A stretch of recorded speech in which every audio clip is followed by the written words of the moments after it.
He says, think about this for me for a minute. He says, if you go through life believing, and at the end of your life, the promises are there. He says, that's awesome. He says, and if you go through your life believing and it changes your life, and what's supposed to happen doesn't happen, what's the harm of believing? He says, if it changes your life. And that right there resonated in me and kind of made me look at things a little different. So he actually, regardless if he knows it or not, he changed my life.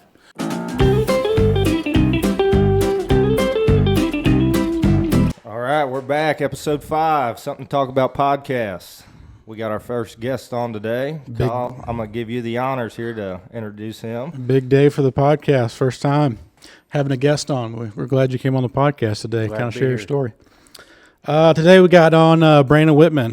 He's here to share a story of transformation, redemption, family, and faith. Brandon made some bad decisions, got addicted to drugs and alcohol, spent some time in prison, and then he found his faith, decided to turn his life around, and is now a successful and positive influence in our community. We're going to discuss his journey, the struggles, lessons, and incredible transformation he's gone through. So let's get into it. Kind of tell us a little bit about where you're from, what your childhood was like. I grew up in Jerseyville, Illinois. I was born in 81. Growing up, I mean, I came from an alcoholic family, and a little bit of physical abuse and some mental abuse. My parents divorced when I was between 6 and 8, and I really don't remember. From there, I mean, I was in sports. Did you live with your mom or dad, or what? I spent 2 weeks at each parent's house. So Yeah. I kind of lived 2 different lives. Yeah. If that makes sense. Kind of the same way our kids are now too. So it'd be like Just 2 weeks you'd about be at your mom's, and 2 weeks. 2 weeks at my dad's. Gotcha. Yeah. And then, I mean, growing up, everything was good. I mean, it was just different living, like I said, one lifestyle, one parent's house, and you come to the other ones and you got free reign, you know what I mean? I just had to beat my dad home. That was about it. I could do what I wanted. I think we all have a story trying to beat mom or dad home. So, grew up, and I really didn't start getting into the drugs and alcohol till I was about 13. Until you were 13. Yeah. I mean, It's still pretty young. well, 13, I started drinking and, partying with kids at school. Older kids. Dad would be gone on a golf trip to Florida. Well, we'd have parties at the house and break into his liquor cabinet and fill it back up with water and that kind of thing. Then, let's see, about 15, I guess I was a freshman. No, I'd have been 13. I started smoking weed, getting into a little heavier drugs. By the time I was junior, I was doing cocaine, some acid, partying every day. I was drinking a fifth of Mad Dog 2020. I'd take it to school with me and drank during school. The old The Mad Dog. I think everybody kind of got started on that. It's pretty typical. Yeah, as soon as you said that, I was like, literally everybody I know has had Mad Dog 2020 at some point. Yeah, that was a thing back in the day. And then, so I grew up, drinking. I think by the time I was, 16, I got my license. Within 6 months, I got my first DUI. 17, another DUI.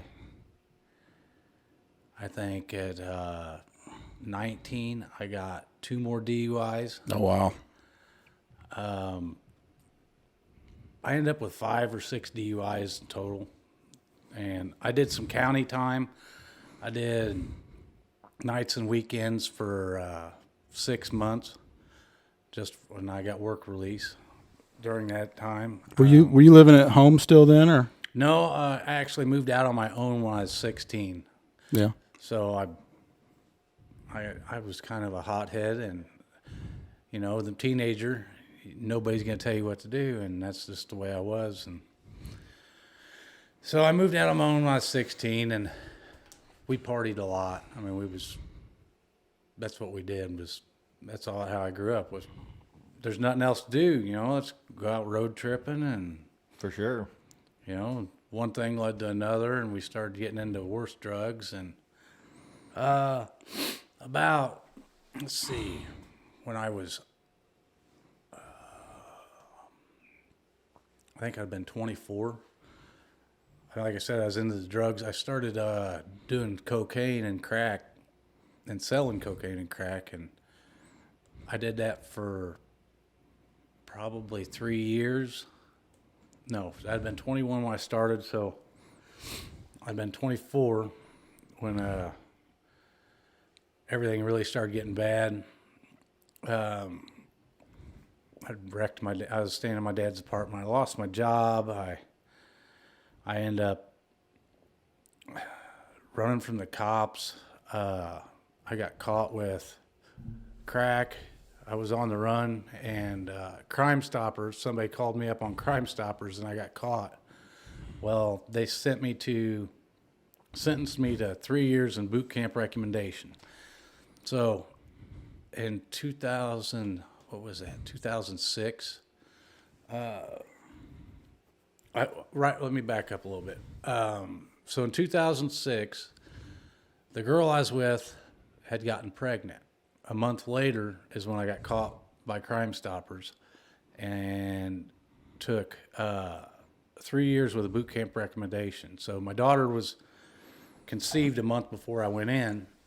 Can you explain a little bit what boot camp recommendation is? A boot camp recommendation is, okay, so they sentenced me to 3 years, and you'd go in and do 4 to 6 months, but you'd be doing like a boot camp. I never made it that far. So I went in, I was at Graham for like 60 days. They transferred me to a work camp, and they screwed up my transfer is what happened. So I went to Jacksonville, went to Greene County work camp. I was there for 7 days. They said I was too close to home because Greene County borders Jersey County, so I was a flight risk, you know what I mean? Yep. So they sent me back to Jacksonville, and then they sent me to Pittsfield work camp. I was there for 2 weeks, and they asked me if I wanted to go back and do my boot camp. I said, yeah. So they sent me back to receiving. I was in there for like 45 days, and I was a porter. Well, as a porter, you're out all the time, but you run to these different wings. You like give people their food, pick up the trays, you get some freedom. Well, I guess a guy came in with some crack. He smuggled it into the institution. Well, I found out about it, and I told him, I was like, well, give me a tester bag, and I'll see, trying to get him some cosmetics and stuff for the contraband, Well, so I got my tester bag. I went and smoked it. I came back up and talked to a buddy of mine that was in there and asked him if he wanted some. So I went back and got 2 more bags. Well, the other porter had seen the drugs come out from underneath his door. Well, he went and snitched on me right then. And by the time I got out of the laundry room from smoking, there was a white shirt there, a lieutenant, and they told me to strip out. Well, I got caught with crack in a penal institution. So I caught another charge on top of my 3 years. So that added time plus another charge, I was looking at 7 years. And I had 1 year in SEG in a max penitentiary. So it'd have been 4 extra years on the 3 that you already had. So I had the 3, which in Illinois you do half that time. So it's been a year and a half. They took 6 months good time for me, so there was 2 years there, and then they added 4 on top of it, so I had another 2 years on that to do. And like I said, I ended up in SEG. So I went in for a DUI, possession of controlled substance, and ended up being in a max facility down in Menard. I did a year in max. Then I went into population, which that was kind of crazy, Yeah, what was the difference between going from where you were in Pittsfield or Jacksonville to the max? So in Pittsfield and Jacksonville, we was a work camp. I could get outside. I had outside clearance. I could go. We was go pick up trash. We'd be in a van, and they'd take us outside the gates. We'd go work for 8 hours. Gotcha. You get in a max penitentiary in Seg, you're locked down 24/7. You can get out. For the first 60 days I was in there, and it was, you got 1 shower a week.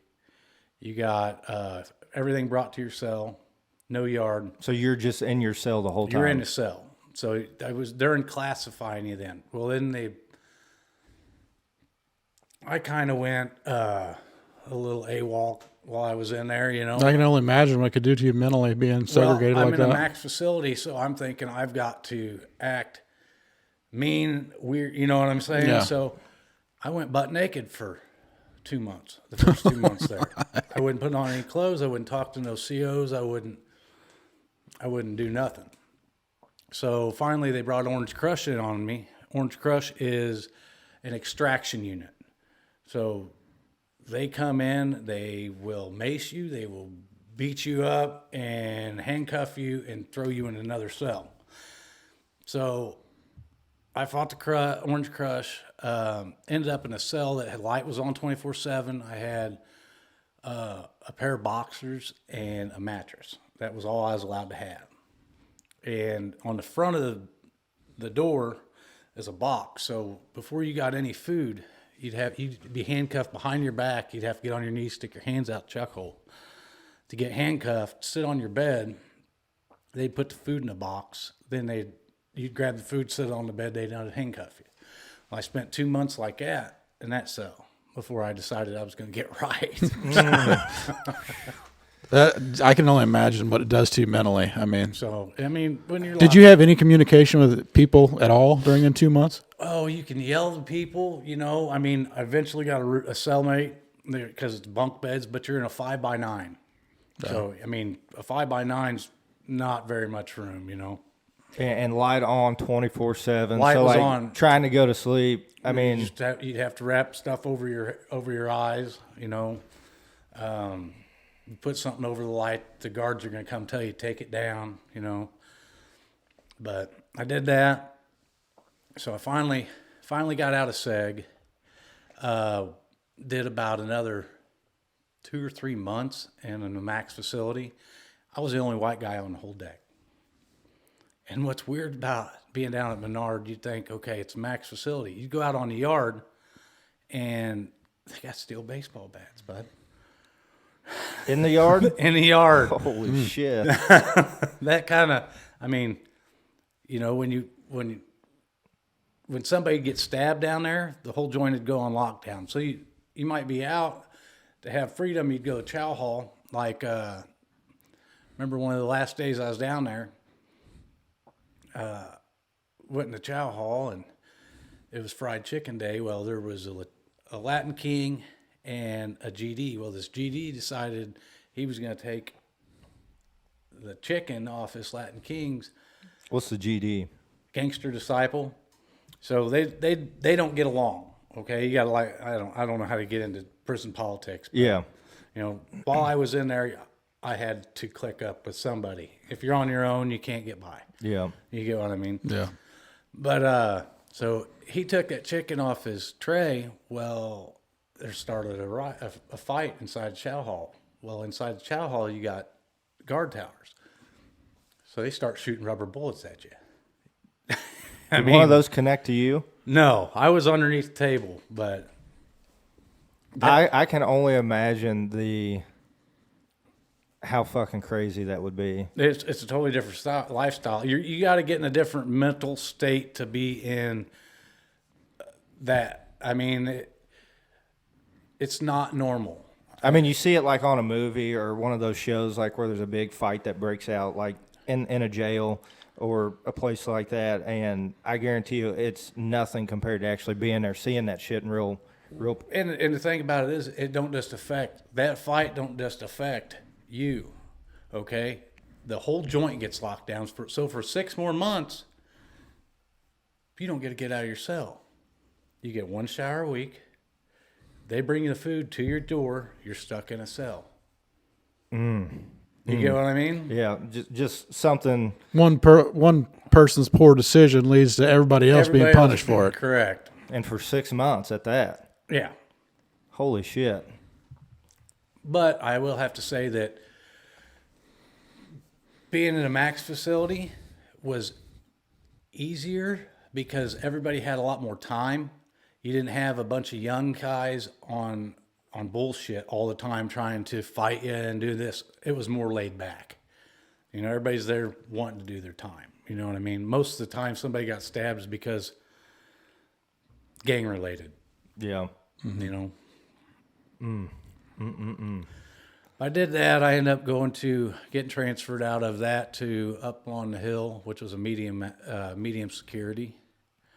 Then I went to Jacksonville, and So from that max to medium, just what are the differences? I mean, as far as in the max you got a 5x9 cell. You know, going to that medium, you know, you're in a 100-man dorm. Okay. So you're in a 2-man cell, but everybody it comes into a 100-man dorm. So it's like more like an 18 and 6. So or how would that be? What was that one?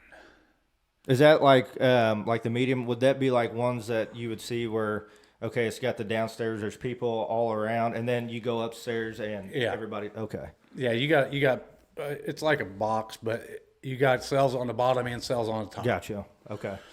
But there's an open area for everybody to gather. Yeah, up top and bottom. So you still play cards, gamble, whatever. At least move around a little bit. Yeah. So while I was there, then they re-clearanced me, and I was able to get outside clearance again. So I did that. They moved me to tractor crew, so I mowed, and then they moved me to the foundry. So I actually learned how to make. If you look on the governor's doors, you'll see a brass plaque with their name on it. I actually made brass plaques for the governors and different people. It was different. I learned a skill. Yeah, for sure. So with that, whenever you did get outside, you know, going from the max to the medium, and then being able to go out and start mowing, what was that feeling like walking out and just like, okay, I get to go outside and actually? Well, it felt great. You know, I mean, you're getting more freedom. You're getting a little bit back. Kind of gives you more of a sense of, I don't want to say purpose, but you know, you get to go out and you get to do something that you know you've done. Kind of lets you see that what maybe if you do your time, what you got to look forward to instead of if you're trapped in a 5x9 cell, not ever getting out of it, and you're segregated by yourself. I can only imagine like you don't really see maybe what tomorrow is because every day is the same. I read 270 books in 270 days. Okay. But I mean, what else? There's nothing else to do. I mean, clean yourself, do push-ups. I mean, do what little bit you can. What was some of your favorite books out of those 270? Do you remember? Oh, I like Dean Koontz, and I like who's the other one? James Patterson. I've heard of James Patterson. Yep. So, what age were you during this? I went in at... Because you went in first at to... 20, I think I was 25, I'd like to say. I went in at 25.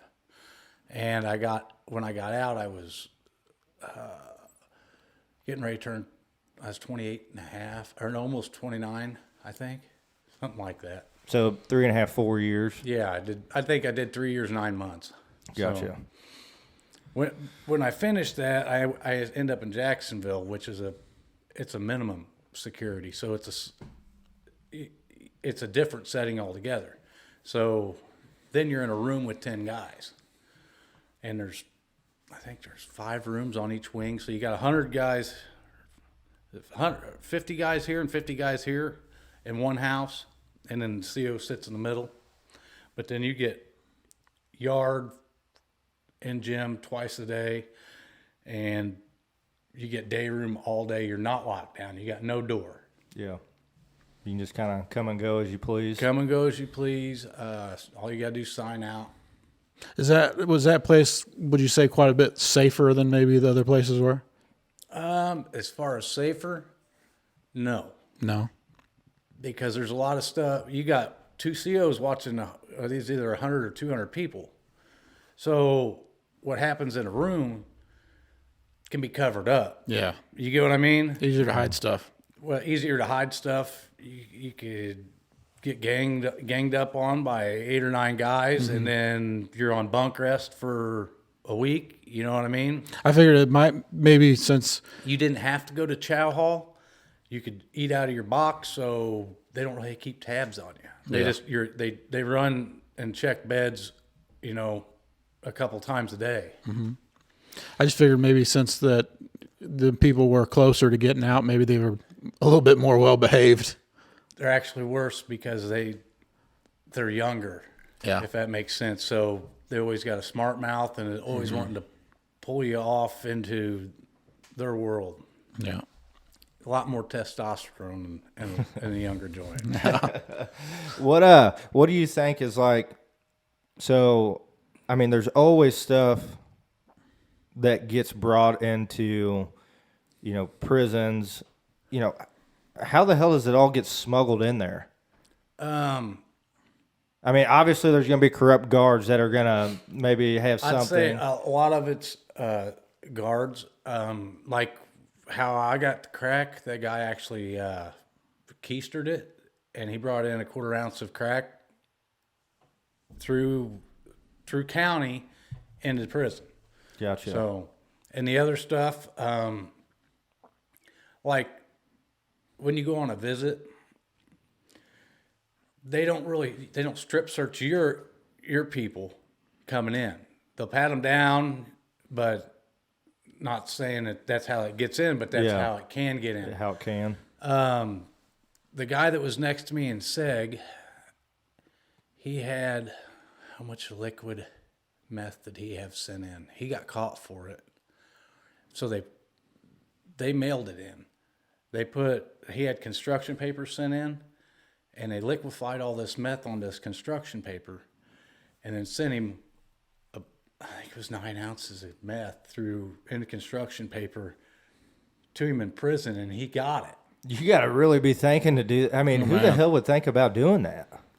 Well, yeah. A lot of That's ways. crazy. But when you got nothing but time to think, That's I mean, the human mind. So do they just eat the paper then, or do they Yeah, melt it down? it was liquefied. You know what I mean? But yeah, it's kind of crazy. yeah, that is crazy. But now everything's all the mail goes through an infrared thing, and it shows any kind of, if it's got different types of perfume, they won't let you have it. I haven't been in prison for a while, but I got a buddy that's in county. They no longer let you have visits. Everything's on a TV screen. Yeah, almost like it's just a Zoom call or something. Yeah. All your mail is digital. So now if you want, like, it cost him nothing. It's like an email almost to send out a message, and it costs you $0.25 to reply. It's just like texting. I mean, if you're trying to keep drugs out, I mean, that makes sense to go that way. But gotta I do mean, something. It would really suck for somebody in there that maybe they need to see one of their family members and they'd like to see them in person, but When you get to prison, you can, but in the county jails, some counties like Madison County, I know for sure there's no person-to-person visits anymore. That's crazy. It's almost kind of like, when, not to bring up politics, but like the COVID thing, they say that people who didn't get to see their family members, like their mom or dad or whatever that was dying in the hospital, them not being able to see family is kind of what made them give up on, trying to get better and fighting to get better because they just don't have that, that actual human connection to a loved one. I think if you have a family member that's dying, I believe they will let you go to the funeral, but you got to pay for both guards. It's about money. Yeah. Because you're in a lockbox. Yeah. Yeah, that's So, a shame. So what happened after you got done there with that stint? So after I got done with prison, I got out. My daughter had just turned 3, and the mom that was in her life, she was taken at birth because my daughter was born addicted to crack cocaine. So my grandma and grandpa had her, which they brought her to come. She was over a year old before I got to see her for the first time and hold her in prison. So, because they made me get out of SEG before I had to go do any of that. But so I worked with DCFS, and I got visitation. I went to my Aunt Debbie's and stayed there for, I think it was 6 months before I got out on my own. By that end of the 6 months, I had full custody of my daughter. So That's awesome. I Yeah. mean, 6 months. I mean that Yeah. because the mother that was in her life couldn't get straight, so she ended up just pretty much giving up on her, which is sad. Yeah, that is. So I got her back. I still continued to drink. I still continued to do some drugs. They have what they call what is it called? A compliance check when you're on parole. Mm-hmm.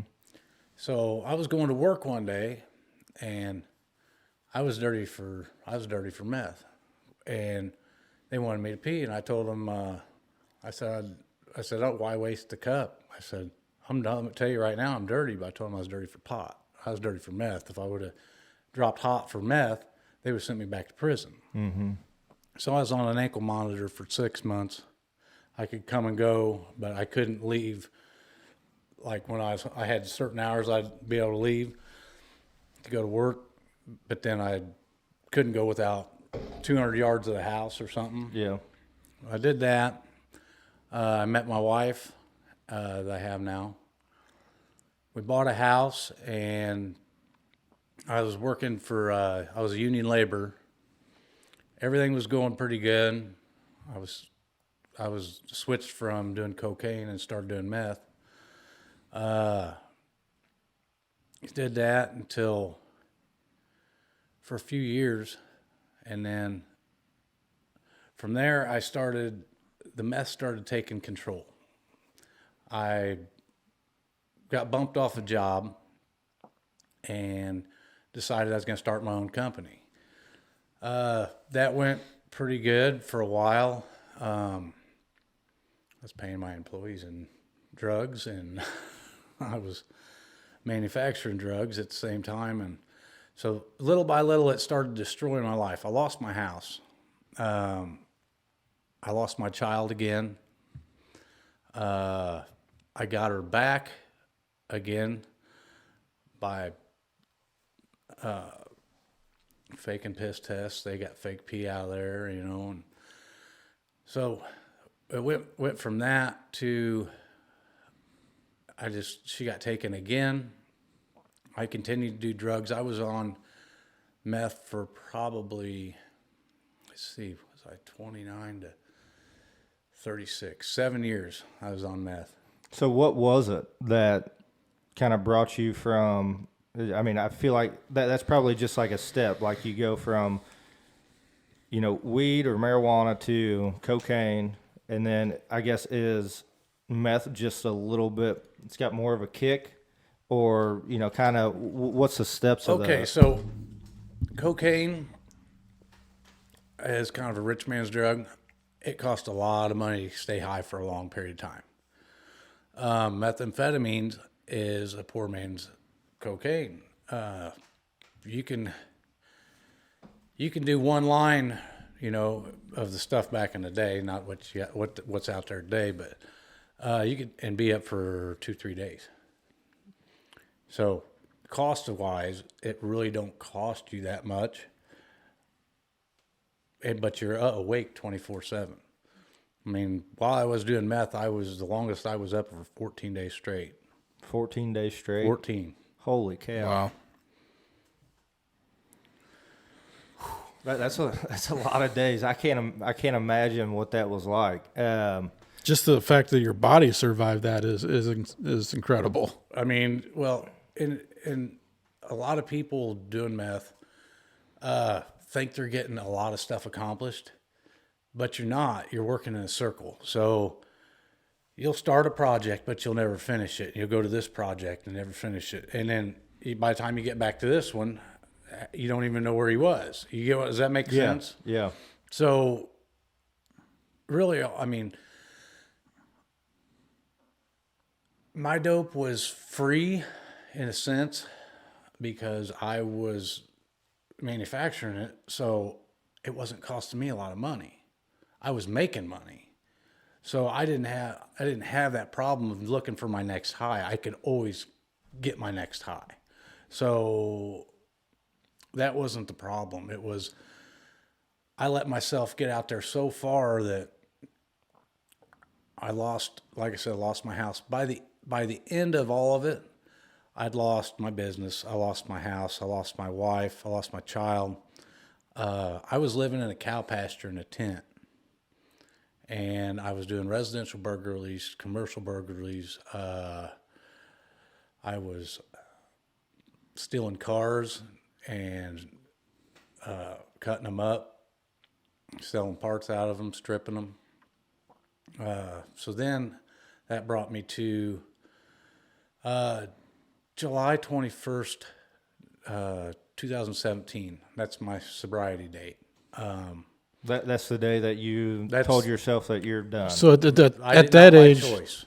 at that age, what at that time, what age were you then? I would have been 36. So you were 36 and you started drinking and stuff when you were 13. So basically, you were 23 years in Yeah. of being on some form of mind altering substance, whether Right. alcohol or drugs or whatever, for 23 years, except for the time you were in prison, pretty much. So Correct. any outside time, you pretty much were I was using on something. some kind of Yeah. something. So then, and you said not by choice. not by choice. So I got arrested. I was I'd stolen a Corvette, and I had stripped it down to a rolling chassis, and I had a guy buying the rolling chassis. So I'd sold the rims, so I decided I was going to take some Chevy S10 rims and turn them inside out, because you're going from, I think they were 17s to 15. I'm pulling it down the highway, and the rotors cut through the rims. So I'm pulling. It sounds bad, but so I had to drop it in this guy's yard. Well, the vehicle I was pulling it with overheated, and I was at the gas station, and the cops was looking for me, and he tackled me inside Casey's and arrested me for possession of a stolen motor vehicle. So that brought me to county. I was in county for 4 months. This was back when Barack Obama was president, and I found a loophole in the system. So in my head, I'm just trying to get back to doing what I was doing, not thinking of getting clean and sober. So they passed a law that said that they cannot deny you treatment. So I asked to go to rehab. So I went to rehab. I was in there for 66 days.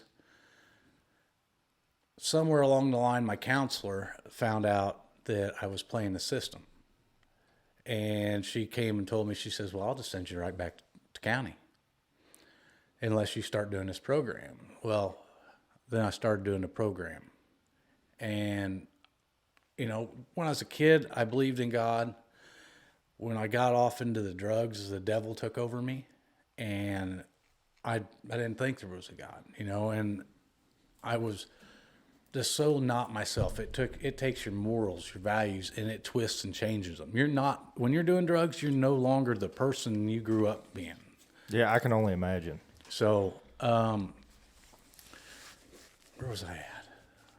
You just started the program that she introduced to you. So I just started putting forth the effort and doing the program, and that was in Gateway and Carbondale. And I got out of there. She talked to my public defender which was great. She actually helped me, and I think I'm one of her success stories that she preaches on. Still makes her enjoy her job. So I went from there to Springfield, Illinois. Never been there, but to go to Penny Lane and get drug paraphernalia in my life, and moved there. I was in an Oxford house for a year, I think. Or was that 6 months? No, I was there for 6 months. It was a real humbling experience. You go from making union wages to nobody will give you a job. All my past felonies and everything, nobody would give me a job. So I found a job at Cast Industries. They make fishing lures, $8.25 an hour.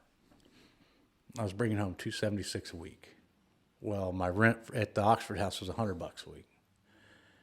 You don't have a lot of money. Yeah. You get what I mean? Yeah. And I was coming home from work one day, and I seen some guys doing concrete. It was in February. So I walked up on the job, and I said, who's the owner? And I met the boss that I have today. It's God works in mysterious ways. Let me back up a little bit. No. So I'm there. So I met my boss. I started working for him. And you just seen him on the side of the road, and you. Well, he was on a job, and I was walking, and I asked him if he needed a finisher, and I bugged him for like 2 months. And finally he said he had guys not show up. I rode a bus. I had I had suspended or revoked driver's license, so I can't get around. So I rode the bus to the job site. Long story short on that, he started picking me up every day, coming from Taylorville to Springfield to pick me up to take me to work. So I stayed there for 6 months. The work in Springfield was drying up. Me and Melissa had gotten back together, my wife, and we moved to Taylorville. At the same time, my mom had custody of my daughter and was trying to adopt her. So I didn't want that to happen. The way she was taken was kind of illegal. And while me and Melissa was, let me back up a little bit. While I was in the Oxford house, I would come over to Hillary and her house here in Louisiana. And they would get up on Sundays and they would go to church. And I would stay there and stay in the bed or go do yard work or something. And there was one Sunday I got up, and Joel Osteen, while they was at church, I turned on the TV, and Joel Osteen was on there, and I started watching his message, and it started hitting with me a little bit. So the next Sunday, they was getting up and getting ready, and I got up, and they said, "What are you doing?" I said, "I'm going to church with you." And it just happened to be the day they was doing baptism. So I went to church, met Bill Hobbs, our pastor, and I was crying, and I was feeling the spirit, you know what I mean? And while I was in there, they asked if anybody else want to be baptized. You couldn't have seen my hand hit the sky any faster, man. And I went and got baptized, started going to church on the regular, and we was praying. We was in there at my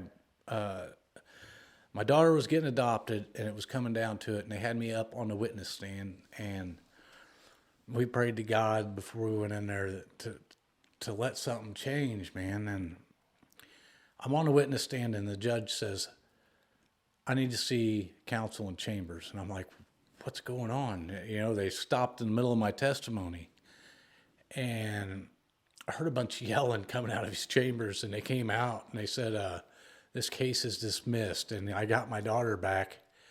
Freak deal was my mom's attorney happened to be partners with one of my old attorneys, so there was a conflict of interest. The case was dissolved.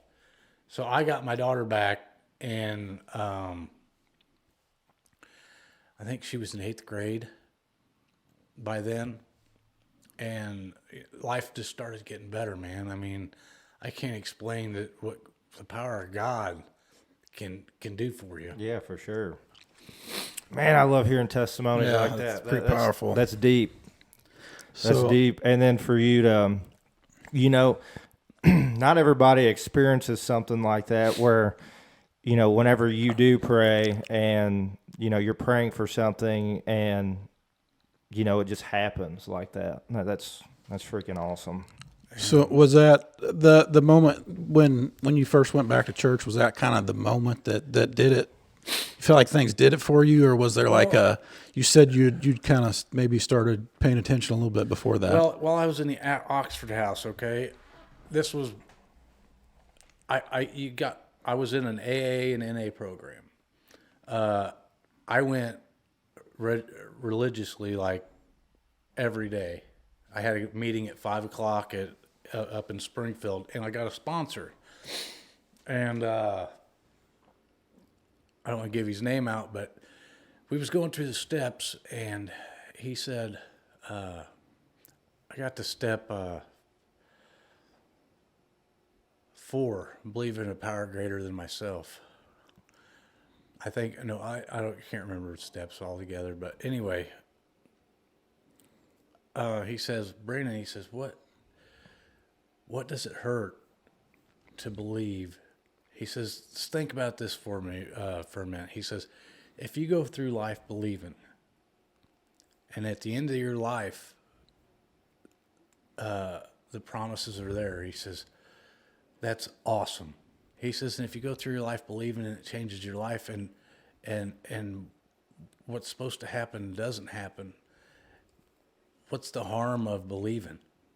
He says, if it changes your life. And that right there resonated in me and kind of made me look at things a little different. So he actually, regardless if he knows it or not, he changed my life.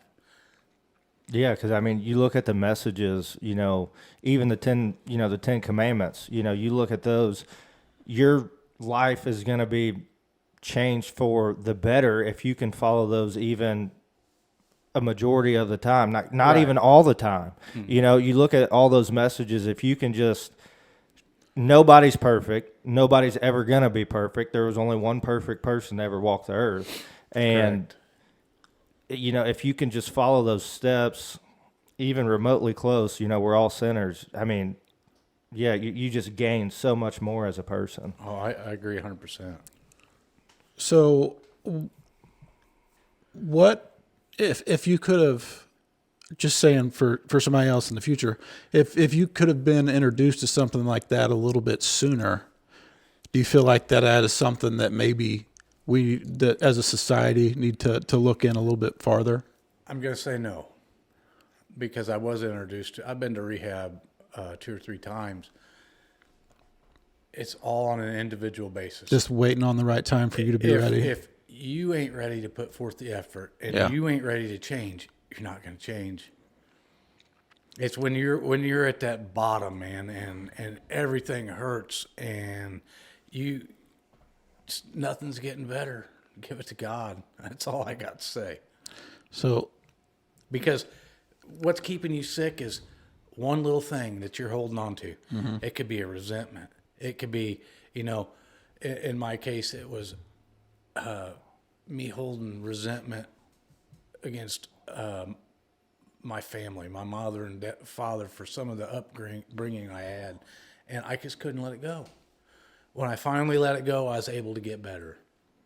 So do you think that it's always kind of like a process thing to where, you went through the whole AA deal and the steps and all that stuff, and then you found religion after that? I think it was a lot. AA is a great program. It has helped me. I would love to go more. My schedule don't coincide with it. You work a lot. Yeah. So AA will change your life. There's so many good people, and everybody there is there for the same thing, just not to not drink this today. Nobody's there because they have a great story. Everybody's there because they have a great story. If that makes sense, kind of, yeah. You get what Both I mean? ways, yeah. A good ending, anyway. Yeah, exactly. But I mean, everybody there's got a story. You don't walk in the doors on top of your life. No. You walk in ready to change and make stuff better. Yep, that's for sure. Yeah. So finding religion was a big deal for you. Keeping your sobriety.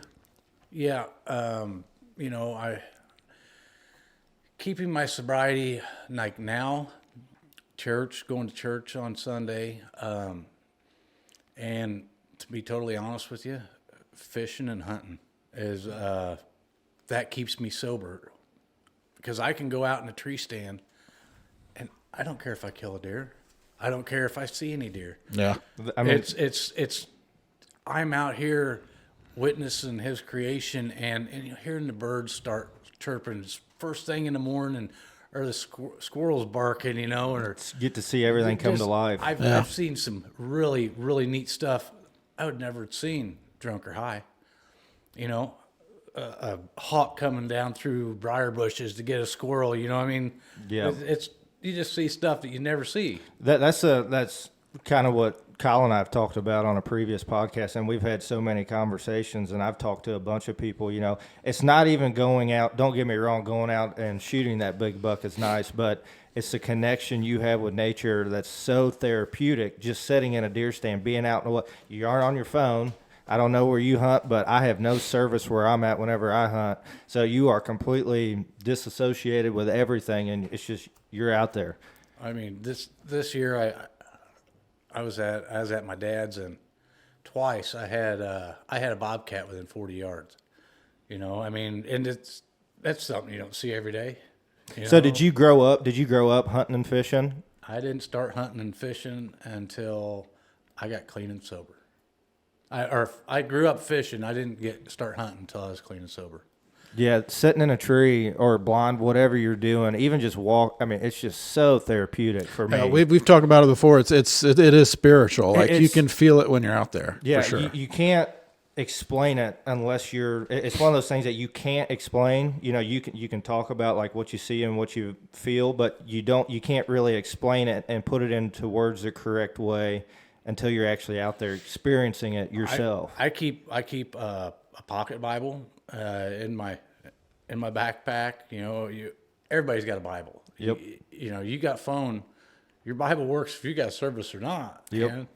It's That's where you can. I mean, out in the woods. I mean, out away from everybody. It's where you can have some of the best talks with God you can possibly have. It's awesome. Yeah, so it's mysterious kind of how God works in certain ways, and kind of timing is a big thing of it too. I know that getting your daughter back and being a big part in her life was a big part of you getting sober too. Yeah. I mean, because I've been around you, I know what you're like as a father, and the hard work you've put in to get to the place that you're at, and being successful in business and in life and faith and family and all that stuff. So. Yeah, it's inspirational. I mean, it just goes to show you that no matter how low you go, there is a certain point where you can come back from and find your faith, find God. If I can get sober and clean, then anybody can get sober and clean. I'm not lying. Yeah. What would you tell somebody, kind of the road that you've walked throughout your life? What would you tell somebody, like let's say they were listening right now, that were kind of going down that same path?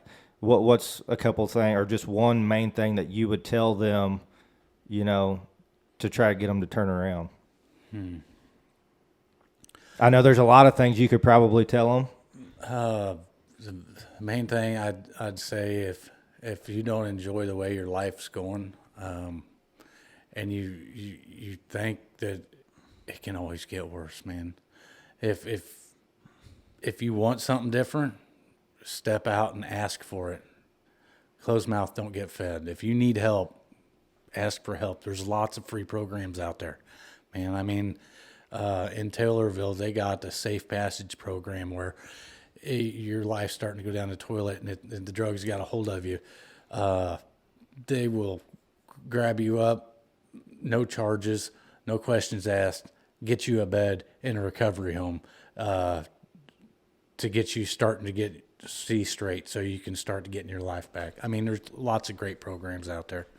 And I think, you don't see, or I personally don't see like many of those programs advertised. I don't see it out there as much as what you probably should. Yeah, If somebody needs help, that should be advertised everywhere to give somebody an outlet because, like for me, I would assume there's programs like that out there, but I don't ever see like the advertising for it. Like, obviously you'll see a billboard here and there, a 1-800 number. But yeah, I mean, there's always going to be a place that either you can call or go to that can help you out if you're going down. Because alcohol and drug and gambling addiction, all of your addictions, they don't discriminate. I mean, when I was in rehab with doctors. I was in rehab with lawyers, I mean, but for as many people paying clients that they come in, they have, they got grants that for people that have nothing. Like I came out of county jail. I had nothing.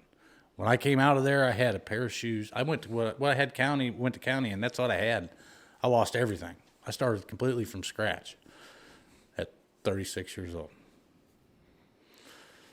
Is there, when you're in prison, do they offer many programs and stuff to people, or is it just kind of overlooked? So they do. When I was in, while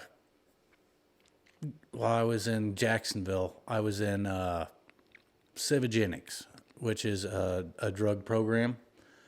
It's also, you also get good time. So for every 90 days you do in the program, you get 45 days off your sentence. They offer a lot of programs. They offer schooling and you can get good time. But how you use it is, I mean, a lot of people are not in prison to get better.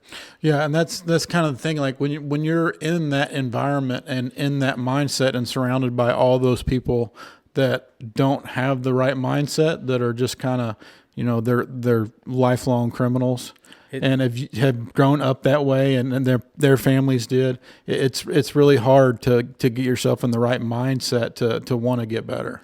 I would feel like myself, I couldn't got sober and clean through one of them programs, but I wasn't ready. I'm not saying it hasn't helped somebody. I honestly wasn't ready. I had to hit my rock bottom before I was ready to give my life over. Yeah, and we've talked before and stuff about it, and you kind of have always said that maybe you had to go through all that stuff to get to the point where you're at right now, to where you can kind of share your story with everybody, and if it helps out one person, that's worth it. That's why that's why I'm here. I've gave my testimony. I don't know how many times. I go to rehabs. I've given it. I've given it to quite a few people. But if I can touch one person and they hear something I say that clicks with them, and can bring them to say, maybe I need some help. Maybe this is for me. Then that's why I think God's got me on this earth to help another addict and alcoholic get clean and sober. That's awesome. Yep. That's freaking awesome. No, I mean, the only thing you can do from a bad situation is try to make it into a good thing. And I mean, that's as good a way as any. I agree. Now that I'm starting to become financially stable, I've came a long way in, going on 8 years. If it works out, God willing, that, I would like to start, like an Oxford House in Louisiana or Bowling Green, because I don't think they have anything like that around here. I don't think there's a program that, like an Oxford House is, so you're meeting mandated, but the house was ran on itself. They got a president, they got a vice president, they got a comptroller. The house runs itself, but there's an overseer that owns the property. But everybody pays rent, which pays the bills. So it's a self-sufficient house. I would keep you in check. You'd keep me in check. If I see you're going down the wrong path, we're going to have a meeting. And house meetings, if you can have to take a drug test right then and there, and if you don't submit to the drug test, you got 12 hours to pack your stuff. Sorry, but Hold you accountable. Yes, there's accountability there. I mean, I think it's a great program. I probably wouldn't be clean and sober today if there wasn't something like that for me. Yeah. So something like that would be very beneficial to our community for sure. I think it would. Yeah. So how would that get? How would something like that get like funded to get started? I mean, is that just like private donators? I don't know how to go about it, but like if it was for me to do it, I would have to buy a house that had 4 bedrooms. Okay, it could be, something that needs a lot of work. I do concrete and construction, so I would have to put forth my money to help the community. You get what I mean? Yeah, I wonder if there would be any sort of like government help on something You would like that. I think. would think there would have to be something You'd like have- that out there. The right person to ask the right things to, maybe. But definitely something that it's a good goal. I mean, good thing to kind of look for your future towards. And it's something that probably Louisiana or Bowling Green. Oh, we could very for sure need it right now. I mean, the drugs and alcohol and everything. I mean, it's, you hear stories, it seems like each week that, there's just a lot of people using more and more. Because getting clean And and younger. getting clean and sober, what it took for me was changing 3 things: people, places, and things. So I uprooted myself from what I grew up around. Okay, I knew nobody in Springfield. I didn't know, getting a job. I didn't know nothing. I had concrete and construction experience, but I didn't know any people there. So people couldn't ring me back into, okay, man, hey, you know what I'm saying? Yeah. You get back around the same people that he was drugging with, and guess what? You start falling into old habits. And it just takes one time, and then you're right back down that road. That's a good point. you got to stay diligent with it. Yeah. I mean, everybody you're around, not all of them would want what's best for you. You kind of got to pick and choose who you allow to, be in your circle, so to speak. I mean, I grew up in Illinois, and I'm now a resident of Missouri. I didn't know anybody here. My wife moved over here to be close to her family because they were getting up there in age, and I was all for it. I mean, I'm pretty versatile. I can get along with anybody. Yeah. Yeah, so that, like, I've heard some of your old stories and stuff, and I mean, we've talked about you being in prison, but like, I never knew the old Brandon. I've only known the Brandon since you've been here. Yeah, he So was like, scary. I've never seen that guy. So I know who you are today, and learning that stuff doesn't make me judge you any different. Like, I know where you're at right now with your family and your faith and everything. Like, I 100% confidence you're going to do some great things from here on out, and doing something like you're talking about, helping other people. You just got to make them steps to try to get towards that goal, because it's a great goal. And nobody wants to hear this stuff from somebody who hasn't been through it. Oh, If you're going through that, you don't want to hear it from some preacher who's been perfect his whole life. You want to hear it from somebody who's seen some struggle. and that's why the church I go to, that's we're kind of known as the outlaw church. I mean, you go in there, there's all different walks of life. Preacher used to be a gangster. You know what I mean? Guess what? We're non-denominational, and we're children of God, and that's why we're there, and that's why everybody gets along. Yeah, it's all about the message. That's awesome. You can't judge a book by its cover, and that's one of those things. And you never know what what kind of life somebody's walking through and where they're at. And I think it's awesome that you got that church. I mean, a lot of people think an addict can't change. Like a leopard can't change its spots. Well, they can, and believe it or not, addicts are some of the hardest working people you'll ever find. If they work that hard to find the next high, what are they going to do when they do put their feet on the ground and start? Like I said, I've came a long way, and coming up on 8 years in July. I mean, we own a house. We You know, we make a pretty good living, and Yeah, you're doing it. I mean, you're doing life. yep. That's awesome. Yeah, it's inspirational, and I will say, like, stuff like this is important, sharing your message, because like I was one of them idiots that didn't know. Like, I was never exposed to that kind of stuff, so I didn't know. Like, I'm thinking, what are they doing with the prison system? This is, all our money's going wasted on this. But learning who you are and where you came from and what you are today, it doesn't mean there's bad people in there. No, They've just have went down the wrong path. With the right kind of help, like you're saying, anybody can come back and do great things if you decide that that's what you want to do. oh, I agree 100%. Yeah, I think it's awesome that you're talking about this, giving your testimony. I always love testimonies, and obviously I'm glad I grew up in church, and happy that you found God, because that's freaking awesome, dude. And it's not just if you can help an addict out, you can help the mindset of everybody around you who can help out an addict too. Yep. And see, through everything I've went through in my life, I wouldn't change one thing, because I wouldn't be the person I am today Yeah. without all the experiences that I've went through, and it's actually made me a stronger person. Yeah.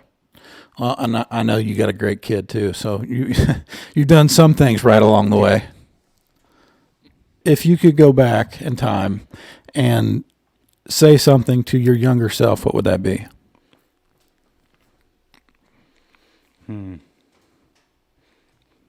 Buy into Microsoft and Facebook. Amazon.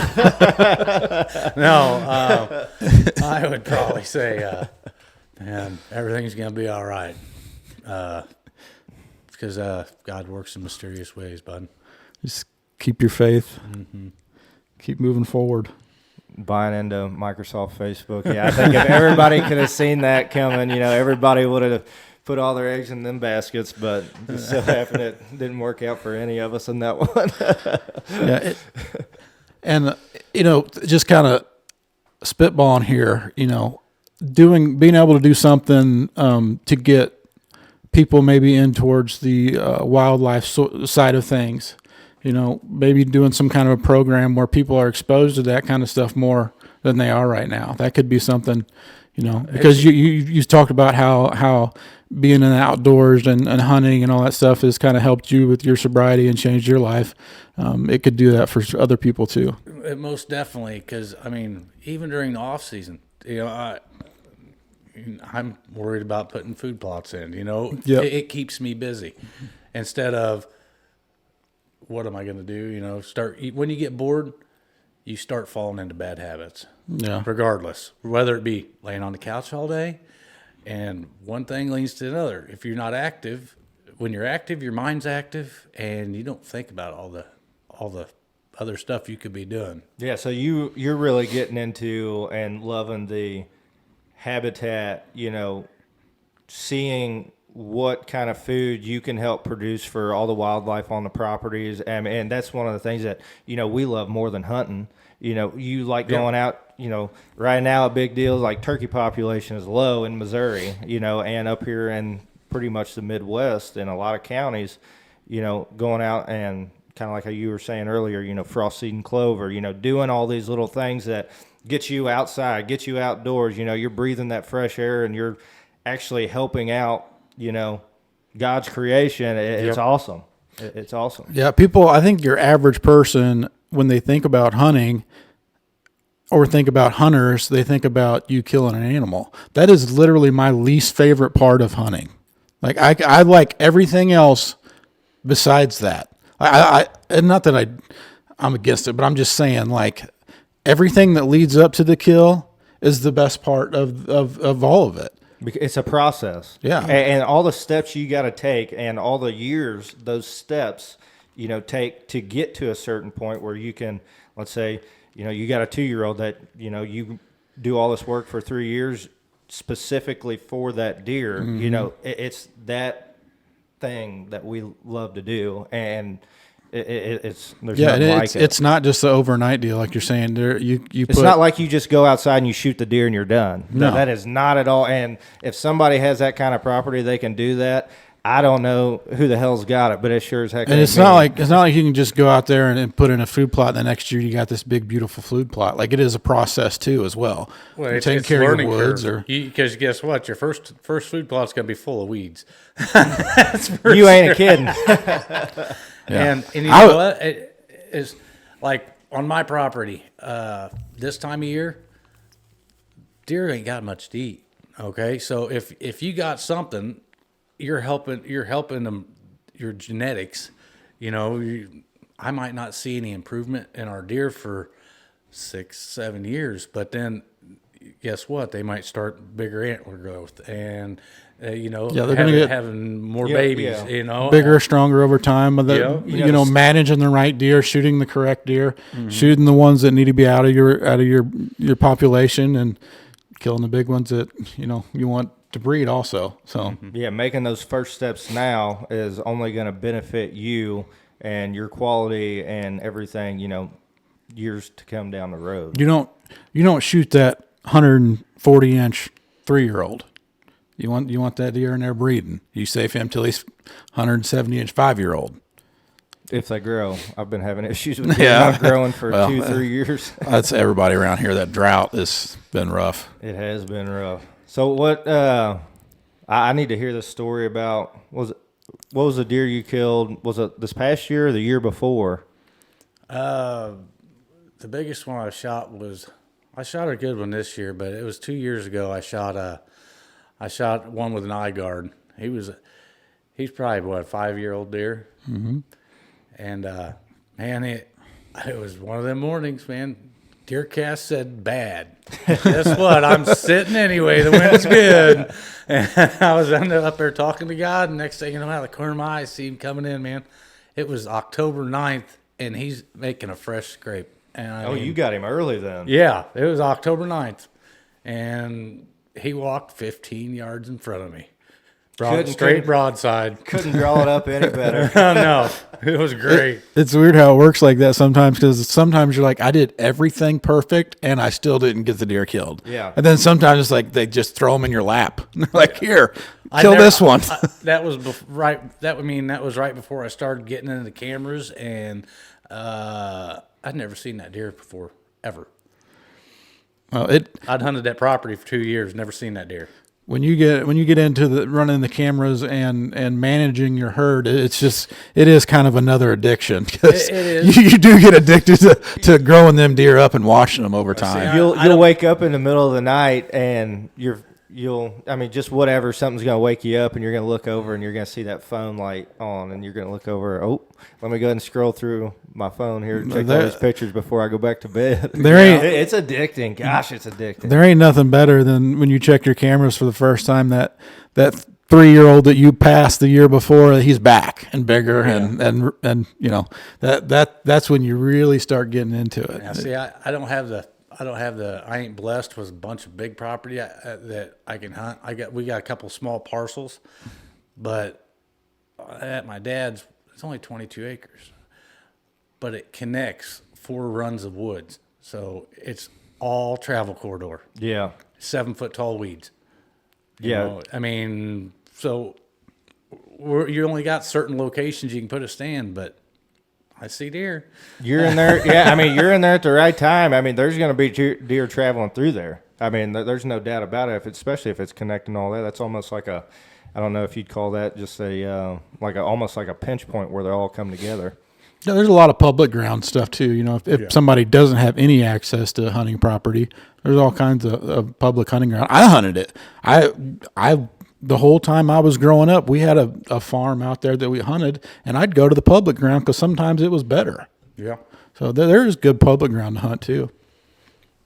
You don't necessarily have to have a No, as far 500 acre as far farm. as growing deer, though. Yeah, as far as growing them and watching them and doing all that stuff. Yeah, you're 'cause right. You're kind of at everybody else's mercy of the guys around Yeah. you. Or what are they going to do? Or are they going to take a 3-year-old? Yep. And then next, so you could be choosy and the next guy don't have to be. Yep, you're exactly right. It looks like a wall hanger to him. It's going on the wall. Yep, the management part is definitely a lot better on a bigger piece. Yeah, because not everybody's gonna think the same way on. Oh, I'm not gonna pass that deer. That one's getting smoked. I got one this year that was on my property, and I seen him, and I had him at 20 yards, and he was there for 20 minutes broadside. And I'm looking through it, and I'm like, you know what? I'm just gonna let him go. He was a 10, and he had 11 and 12 coming up. And so next year he's going to be a 12-pointer. And he's going to be a great deer. Mm-hmm. But he made it through the season. But will I see him next year? I don't know. Yeah, you're hoping when you put never that know. camera out next year that he's the first one that shows up. He Never dropped know. his sheds, so I got him on camera with no antlers. So. It is super cool though to see a deer make it through, and then you get to see them kind of what they do. Whether if they grow or some deer will just grow like crazy one year, and Sometimes- of them it takes a few years before they start going. But Sometimes you're shocked that they don't grow any bigger too. I mean, like my number one deer coming into this year, I found dead in the creek that I've been watching for 3 years, and putting it. I'd watched him from 3-year-old to a 6-year-old year, and yeah, to find him dead in the creek like that's heartbreaking. So it can make you sick sometimes too. Sometimes you can do everything right, but Mother Nature has another. They got their own way of doing it. That's what makes it fun. That's what makes it hard. If it was easy, none of us like doing it. We don't talk about rabbit hunting, do we? We do go sometimes, but like we don't contemplate our rabbit hunt. Yeah, that's true. Never looked at it that way. I usually get them out the front window. Easy peasy. Put one of them feeders out there. You can have all the squirrel you want to. There's a lot of them need to be shot though. There's nothing worse than sitting there and you hear sounds like a herd of deer coming through. You stand up looking around, all of a sudden you got two squirrels chasing each other. It's like, you're lucky I don't have a 22 with me. I'd be shooting your ass. I don't know at what I age kind of wish you could go hunting with a 22 and your bow at the same time. I don't know at what age or what level of experience you get to where you don't think a squirrel is a deer, because I haven't reached that yet. haven't I got to that point. I still like, what the hell? I don't think anybody ever grows out of that. They're a nuisance. And squirrels are louder than deer, honestly. Yeah, if you can hear a few jumps, you're like, oh, that's a squirrel. But at first, immediately, it's like, oh, what? Especially if they're chasing each other. It's not like that. If they're just milling around in the leaves and stuff and doing whatever squirrels do. But yeah, they come barreling through there chasing each other. It sounds like two deer running. I know you're big into the crappie fishing too. You got you a nice boat last year or year before last, and Yeah, we got a nice boat last year. Put live scope on it. that boat is badass. It's like the perfect fishing boat because it's like kind of you can take it out with the family and have a nice little family outing in it, or it's a really good fishing boat too. He's got all decked out, the radar and shit. We it's put nice. live scope on it last year, and it'd probably take another couple of years for me to dial it in. I mean, that's technology I'm not real good with. You know what I mean? Yeah, I wouldn't have any clue what to do with it either. I'm learning. I just know that I got to throw more money at it to make it right.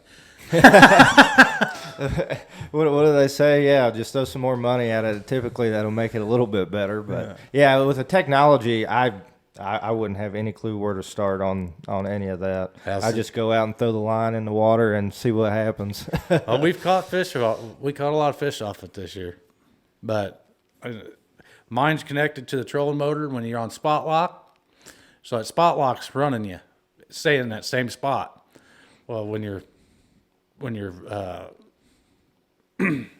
live scope's connected to that, it won't keep you on the fish. It wants to go to keep you, so you can't can't see your lure. So I gotta go out and buy another rod that I can run. My spot lock will be running, and it'll be on its own. Gotcha. Yeah. You know what I mean? Yep. So you just take that like up to Mark Twain and Yeah, we go hammer some crappie? Mark Twain, and then we got a couple other places we take it, I don't want to disclose because Yeah, well, that's a fishing Little secret, honey man. holes. because I'll tell you what, they're some of the biggest bluegill I've ever seen. I know what you're talking about. You can't give up them secrets. It's kind of like a hunting spot and a fishing spot. Yeah, those will go with you to the grave, right? Oh.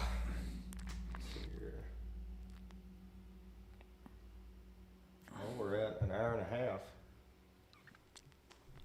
It's pretty good about time. Yeah, not quite an hour and a half, but hour and 20. Yeah. So, do you have anything else that you want to say, like trying to help somebody out, or like any advice or any last words here? Like I said, if you need help, go find your program. You need somebody to talk to. Go to AA. Go to NA. I'd say give me a call. Find somebody and get a sponsor because they will help you. Somebody that's been through the program will help you through the program, and they don't get paid. They're there to because actually being a sponsor is not to help the person. You're helping yourself just as much by helping that person. So I mean, the program's where it's at. Go to church. That's awesome. Well, I appreciate you coming on, Brandon. It was Thank you. super nice meeting you. Thank you. Nice meeting you too. I know a lot of people. I mean, yeah, we're all kind of surrounded in the same friend group, and well, with your family and everything too. And it's nice to finally meet you, and hopefully we can kind of bullshit this summer, ride around, check out the creeks, maybe do a little fishing. I don't know if you're into bow fishing. We may have to try that out at some point. I've never done that before. Yep. I'd sure like to give it a whirl. Yeah, no, bow fishing is a lot of fun when you get into some of those carp and gar, whatever you want to shoot, and it's a lot of fun. But yeah, I've had a blast here today. I'm glad you came on the podcast. This was fun, eye opening. I appreciate you guys having me. Hearing your. I've heard parts of it, but I've never heard kind of the whole story. And yeah, it's inspirational and kind of makes you tear up there for sure. a little bit. It got pretty emotional and deep, but that's kind of what that people need to hear. So Well, I appreciate hope I you. can help somebody. I appreciate you coming on. You have a great restart to your life started. So just keep doing what you're doing. You're making tons of money. You got great family, great people behind you. You got a nice house now and a boat and all the good things. So life is good. Life is great. That's awesome. Well, that's going to be a wrap on episode number 5 of the Something to Talk About podcast. We're going to have a few more people coming on here. I think first part of March, we're going to have a conservation agent that, if you've heard any of the episodes prior, I can be kind of hard on here in Missouri. But, yeah, got a guy coming in, and it's going to be a really good talk. We're going to ask a lot of questions.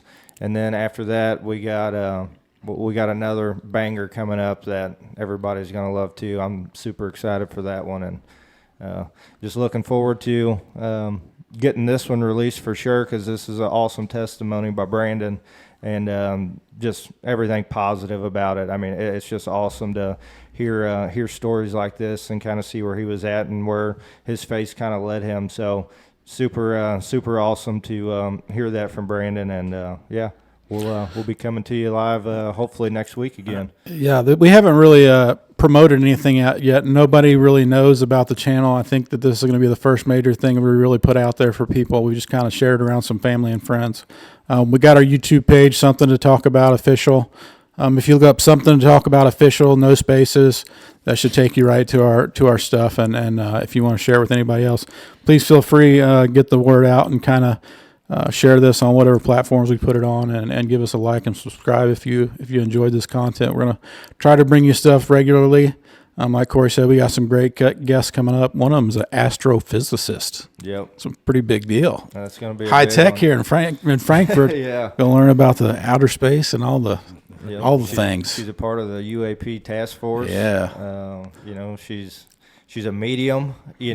She's and the astrophysicist, and she's really religious too. So there's going to be really awesome, conversations back and forth between that. Where they intersect is really interesting. I'd kind of like to know. Yeah, just hopefully we can get her here in person. If not, we'll for sure have her on a call. But yeah, we're looking forward to the next few podcasts, and hopefully that kind of leads into several more that we're gonna have fun talking to them, and we think everybody else would love to hear kind of what all we talk about and maybe learn a few things like we try to learn on every podcast. Yep. Thank you all for tuning in, and we'll try to get you another one out next week. But if you like this one, give it a like, give it a share, and until next time, we'll see you. Take care, everybody. See ya.